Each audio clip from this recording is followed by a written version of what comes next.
Cardiopulmonary MCQs Part 3. MCQs 51. Dash is better compensated with metabolic buffers. Option A, respiratory alkalosis.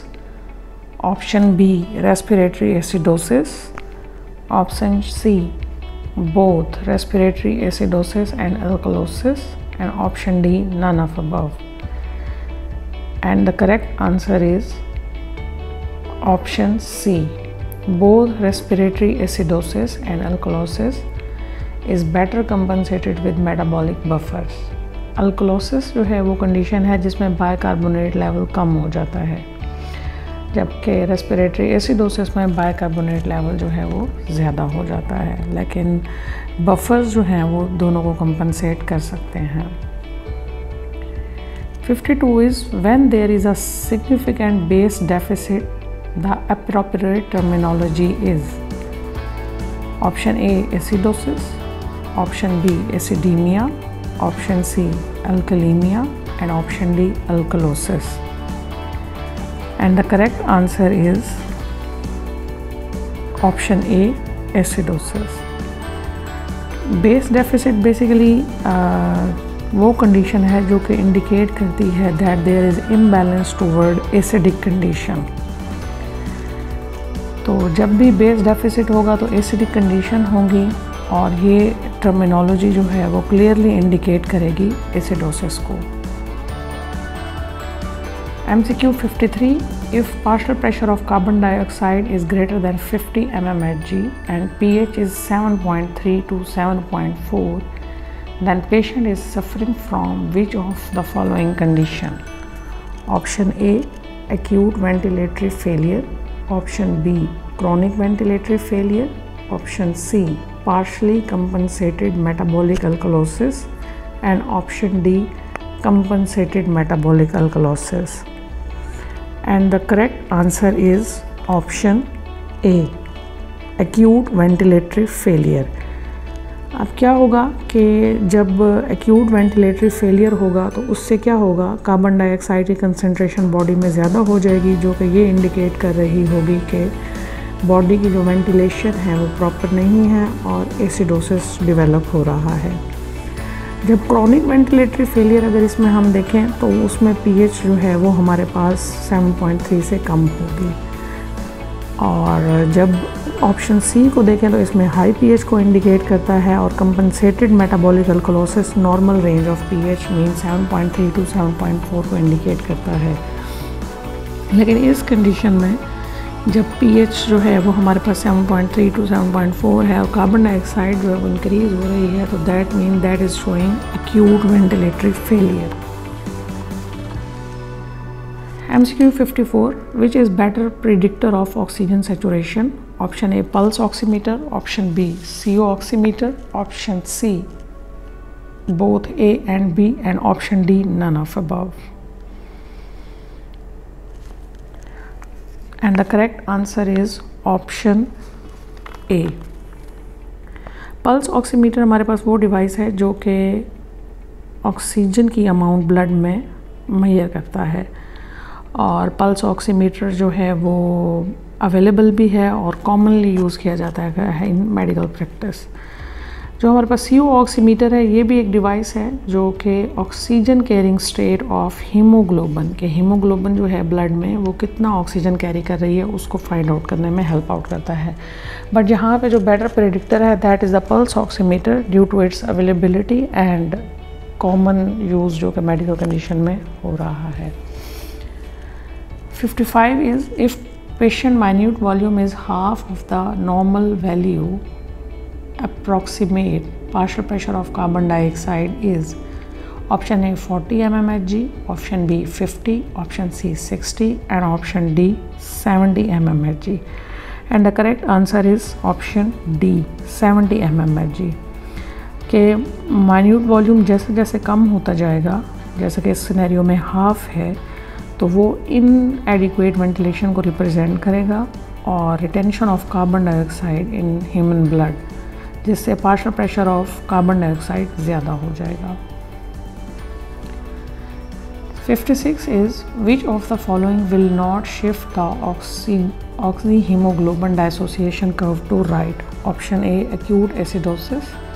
Option B, acute alkalosis. Option C, high carbon dioxide. And option D, increased temperature. And the correct answer is option B, acute alkalosis. Acute alkalosis वो condition है जो oxy haemoglobin dissociation curve को right की तरफ shift नहीं करेगी, बल्कि acute alkalosis उस कर्व को टूवर्ड लेफ़्ट शिफ्ट करती है।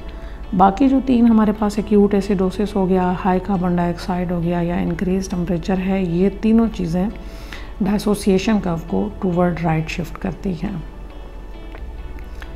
57 is when using 70% helium and 30% oxygen and observed flow is 10 liter per minute, then actual flow is option A, 10 multiplied with 1.1 is equal to 11 liter per minute, 15 liter per minute, option C, 16 liter per minute, and option D, 18 liter per minute.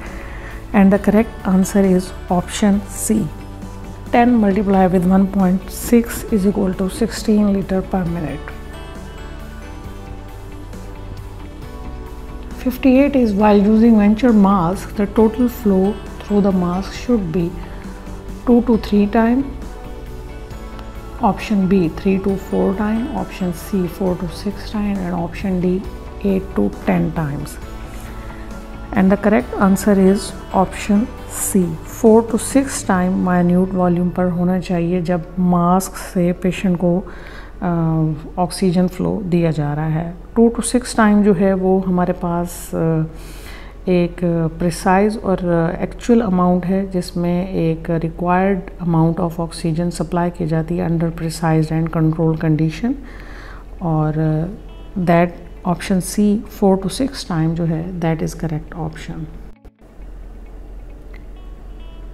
59 is simple oxygen mask with a flow of 5 to 10 liter per minute provide option A 20 to 30% FiO2, option B 30 to 50%, option C 35 to 60%, and option D 60% to 80%. याद रखें इसमें जो FiO2 है ये actual figure, FiO2 is equal to fraction of inspired oxygen के जितनी oxygen inhale की गई है, और इस सिनेरियो में जो करेक्ट आंसर है that is option A 20 to 30% FiO2। ये simple oxygen mask oxygen deliver करेगा with a flow of 5 to 10 litre per minute. 60 is the recommended frequency of performing incentive spirometry is option A 4 times a day, option B 5 times per hour while awake, option C 10 times per day, and option D 10 times per hour while awake. And the correct option is option D 10 times per hour while patient is awake. तो ये incentive spirometry की frequency होनी चाहिए। इससे क्या होगा कि patient के लंग फंक्शन इम्प्रूव रहेंगे और साथ साथ जो कोई कॉम्प्लिकेशंस वगैरह हैं वो भी कम रहेंगी या प्रिवेंट हो जाएंगी इस सिनेरियो से। 61 is for humidification which is the most important concept, option A absolute humidity, option B vapour pressure, option C body humidity, and option D relative humidity. And correct option is option D relative humidity. Humidity क्या है कि जो relative humidity है वो it affect how we feel temperature, कि हमें किस तरह से टेम्परेचर महसूस हो रहा है। बॉडी ह्यूमिडिटी का क्या होगा, ये हमें humidity level in respiratory system show करेगी, और एब्सोल्यूट ह्यूमिडिटी जो है वो मेजर करती है वाटर वेपर को। तो इसमें जो करेक्ट ऑप्शन होगा इस सिनेरियो में that is the option D relative humidity, के जो हमारा एक्चुअल फीलिंग है अबाउट द टेम्परेचर उसको इंडिकेट करेगा। 62 is humidity should be added to the flow when it is Option A greater than 4 liter per minute, option B greater than 2 liter per minute, option C greater than 10 liter per minute, and option D greater than 6 liter per minute. And the correct answer is option A कि इसमें हम 4 litre per minute जब हमारे पास flow होगा तो air में या उस फ्लो में ह्यूमिड एयर भी ऐड करनी पड़ेगी। तो इससे क्या होगा, बेनिफिट ये होगा कि एक तो जो हमारे पास एयर वे हैं वो ड्राई नहीं होंगे और साथ साथ जो पेशेंट है उसका रेस्पिरेटरी कंफर्ट भी मेंटेन रहेगा। Next 63 is diaphragm functioning is tested clinically by option A maximum breathing capacity, option B inspiratory strength measure, option C measuring vital capacity in supine and sitting, and option D both A and B. And the correct answer is option C. Option C जो है वो इसमें correct answer होगा कि जो diaphragm की को clinically उसके फंक्शन टेस्ट करने में हेल्प आउट होगा।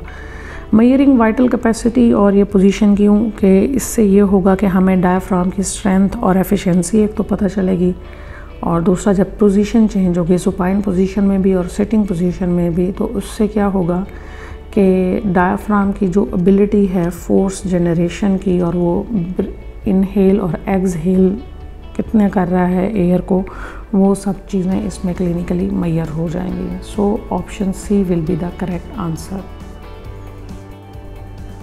64 is when patient breathe at low lung volume, option A base is better ventilated than apex, option B apex is better ventilated than base, option C apex and base equally ventilated, and option D ventilation perfusion ratio is equal to 1. And the correct answer is option B. Apex is better ventilated than base. अब इसका reason क्या है कि lung volume जो है वो कम हो जाता है against the force of gravity, जिससे क्या होगा कि जो एयर है वो अपर रीजन ऑफ लंग्स में ज़्यादा इजीली वेंटिलेट करेगी as compare to lower. So option B that apex is better ventilated then base at low lung volume, B is the correct answer. 65 is for hypoxemic patient, which position will you prefer? Option A supine, option B side lying, option C prone, and option D prone abdomen free. And the correct answer is option C prone. Prone में क्या होगा कि इससे ये होगा कि जो weight of chest है वो इंक्रीज़ कर देगा वेंटिलेशन को भी और ऑक्सीजनेशन को भी। So option C prone position will be correct answer.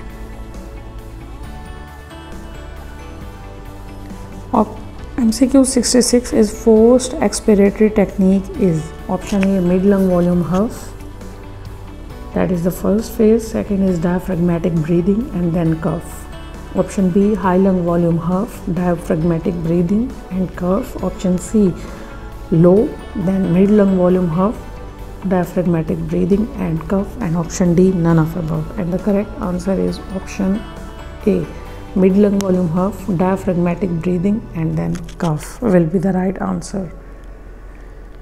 67 is a sequence of breathing at lung volume and flow rate. Option A forced expiratory technique जिसको FET इसका abbreviation है, option B ACBT that is the active cycle of breathing technique, option D C autogenic drainage, and option D both A and B. And the correct answer is option D both A and B, forced expiratory technique and active cycle of breathing technique दोनों ही जो हैं वो sequence of breathing है at volume and flow rate. 68 is which is not a self drainage procedure?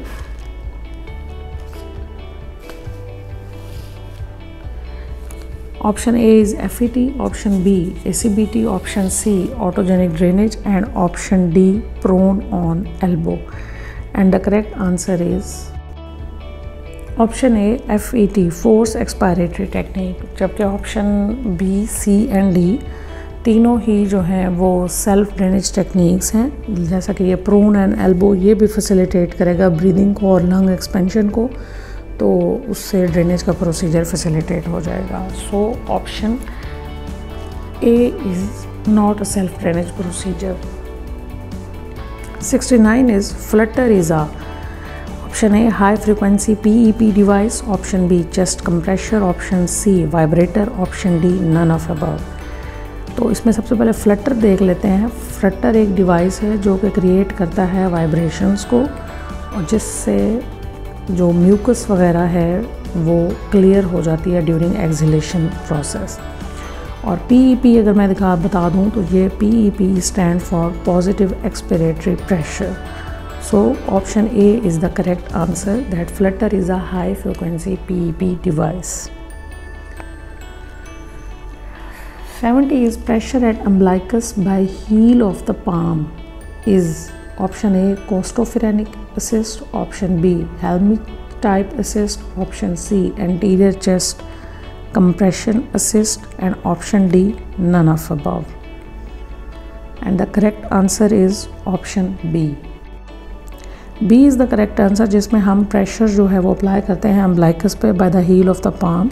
ये एक abdominal thrust technique है, जिससे अगर कोई आपके अपर एयरवे में ऑब्स्ट्रक्शन हो गई है किसी फॉरेन बॉडी की वजह से, तो ये उसको क्लियर करने में हेल्प करेगा।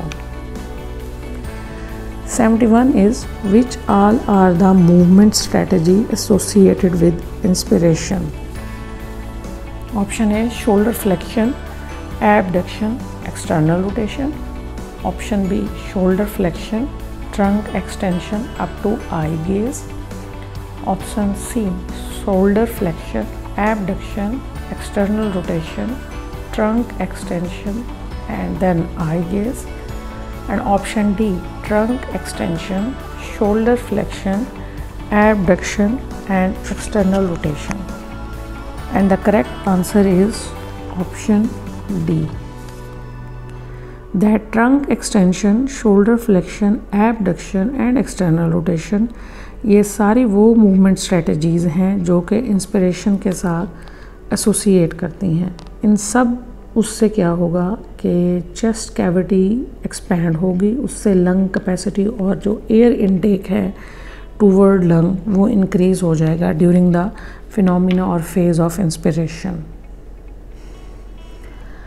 72 is out of the bed activity are contraindicated when patient is connected to option A oxygen cylinder, option B bedside monitor, option C intra-aortic balloon pump, and option D all of above. And the correct answer is option D, कि जब patient in सब, जिसमें oxygen cylinder भी आ जाता है, bed side monitor भी आ जाते हैं, इंट्रा एओर्टिक बलून पंप भी आ जाता है, ये सारी वो चीज़ें हैं जो कि पेशेंट की केयर के लिए और एसेंशियल हैं, तो उसमें ये सारी चीज़ें कॉन्ट्राइंडिकेटेड हो जाएंगी। Next 73 is partial pressure of carbon dioxide is option A directly proportional to ventilation, option B inversely proportional to ventilation, option C directly proportional to blood pH, option D inversely proportional to blood pH, and the correct answer is option B, that partial pressure of carbon dioxide is inversely proportional to ventilation। इसमें clear सी बात है कि जब ventilation कम होगी तो partial pressure of carbon dioxide ज़्यादा होगा, और अगर पार्शियल प्रेशर कार्बन डाइऑक्साइड ज़्यादा है तो वो यही शो कर रहा है कि पेशेंट की वेंटिलेशन कम हो रही है। अगर वेंटिलेशन अच्छी होगी तो कार्बन डाइऑक्साइड का लेवल कम हो जाएगा। सो इन्वर्स रिलेशन होता है between the concentration of carbon dioxide in respiratory system and ventilation. 74 is if partial pressure of carbon dioxide is within 30 to 50 mmHg and pH is greater than 7.5, then there is option A respiratory acidosis, option B metabolic alkalosis, option C respiratory alkalosis, and option D acceptable ventilatory and metabolic status. And the correct answer is option C, कि जब carbon dioxide का pressure 30 to 50 है और pH 0.5 से ज़्यादा है तो वो रेस्पिरेटरी अल्कोलोसिस को इंडिकेट करेगा। अब रेस्पिरेटरी अल्कोलोसिस क्या कहता है कि दैट कार्बन डाइऑक्साइड लेवल कम है, ब्लड पीएच ज़्यादा हो रही है और पेशेंट इज़ हाइपर वेंटिलेशन उसको चाहिए, तो ये चीज़ आ जाएगी। 75 is the relationship of pH with partial pressure of carbon dioxide is option A, for every 20 mmHg rise in partial pressure of carbon dioxide decrease the pH by 0.10.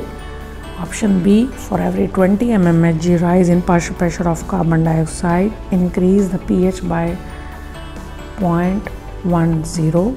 Option C, for every 10 mmHg rise in partial pressure of carbon dioxide decrease the pH by 0.10. Option D, for every 20 mmHg fall in partial pressure of carbon dioxide increase the pH by 0.10. And the correct answer is कि relationship of pH और carbon dioxide दोनों, उसमें जो correct answer है that is the option A, कि जब भी 20 mmHg carbon dioxide का प्रेशर ज़्यादा होगा पीएच जो है वो 0.10 गिर जाएगी, डिक्रीज़ हो जाएगी। कि कार्बन डाइऑक्साइड का लेवल ज़्यादा हो रहा है तो पीएच जो है वो उससे कम हो जाएगी।